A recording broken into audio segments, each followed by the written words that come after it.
Ikaw ba ay sawa ng mag-adjust? Ngayon ay tatalakayin natin kung paano kanserin ang mga kanser. Beya na, Laila pa. Yung mga hayop na yan, dapat sa inyo mawala, no? Oh. Pagka ganyan ang mga kakampi, ibigay mo ang kagustuhan. Ayan, 3 marksman. Makinig mabuti, buksan ang mga pag-iisip para makuha ang aral na aking sasabihin. Unang aral, wag na wag kang papasok sa tore kung wala ka namang ulti. Kupal. Okay ka lang? Pangalawang aral, mag-play safe ka lang. Kasi pag natanso ka at yung cancer natanso din, matik, i-report ka rin yan. Lugi sa zone. Kasi nga, yung isa dyan, tanga-tanga. Alam nang may beya, naglayla pa. Kaya ito na ang lagay. Pagka nag-form na yung Lucas, takbuhan na. 3 ba namang malalambot, sinabayan pa ng Hayabusa at Saber. Sarap na sarap talaga ang Lucas sa atin. Tinangina nyo. Nakalimutan ko, nagbabalita pala ako. At ang pangatlong aral, huwag kang sasagot sa mga trash talkan ng iyong mga kakampi. At walang magandang may dudulot yan, kapatid. Kaya ang gagawin mo, focus lang sa goal. Habang yung Lucas, ginawa tayong umagahan, tanghalian, at hapunan. May merienda pa. Kahit siguro 5v1, uubusin tayo niyan. At ang panglimang aral, huwag mawalan ng pag-asa. May kasabihan nga tayo na square ang mapa. At ang panglimang aral, focus lang sa goal. Ano ba ang goal? Ang goal ay matalo. Patay 3 sa kalaban, hindi pa nag-lord yung haya, inuna pa yung blue. Andito na kami ng Laila at mukhang wala talagang planong manalo ng kakampi ko.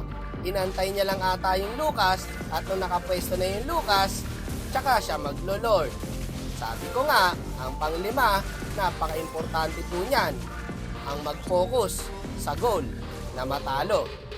At easy lord ang kalaban.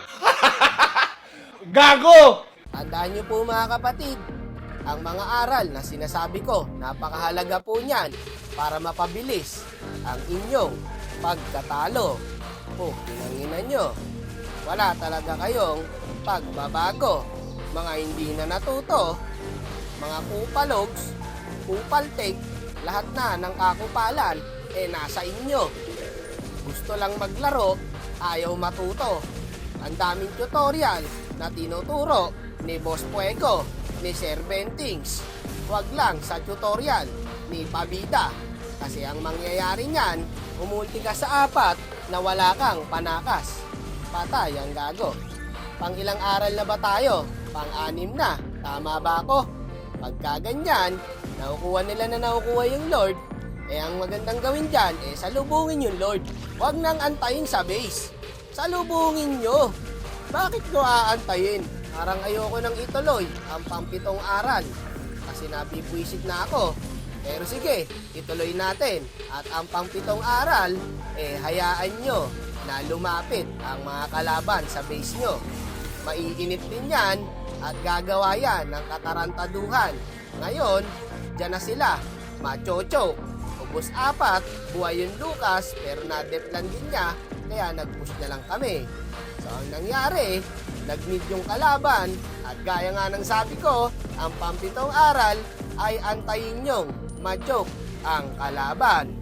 Ang kaso, sa case namin, ay inaantay na lang yata namin na matalo kami, which is, yun naman, ang ating goal, ang matalo. Kung ina talagang yan, wala nang buhay, yung sisilyon dito, ipipilit ko pang i-contest yung Lord. Ang kaso, sa kasamaang palad, ginawa na natin ang lahat. Pero, hindi pa rin sapat.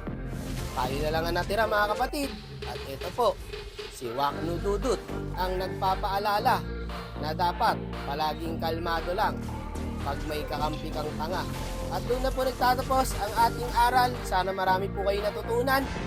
Isa na naman pong katarantaduhang laro ang nangyari sa araw na to. At huwag nyo kakalimutang i-report ang mga tanso. Sino ka man, napakawalang yamo.